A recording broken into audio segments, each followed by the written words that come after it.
tá lá do outro lado jogando em toque. Não sobe de jeito nenhum, olha lá, ele trava ali naquele canto e não vai pra dentro do gol.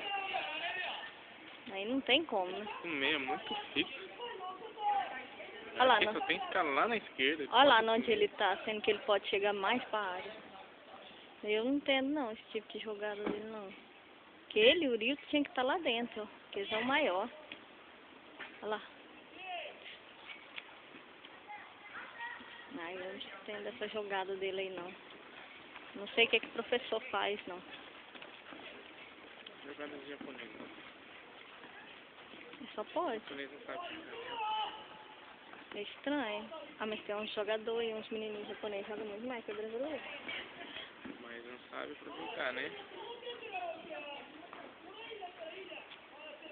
É meio estranho ver deles jogar.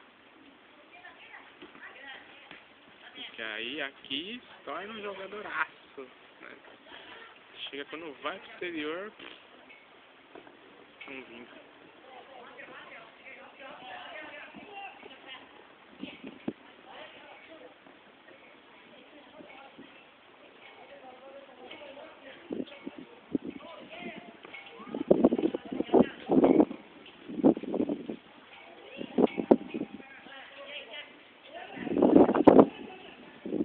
Ó, com a fominha.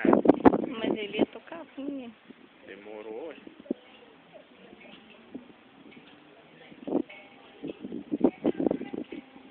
Só porque o menino ia estar impedido. O 6 tá demorando pra encostar com ele.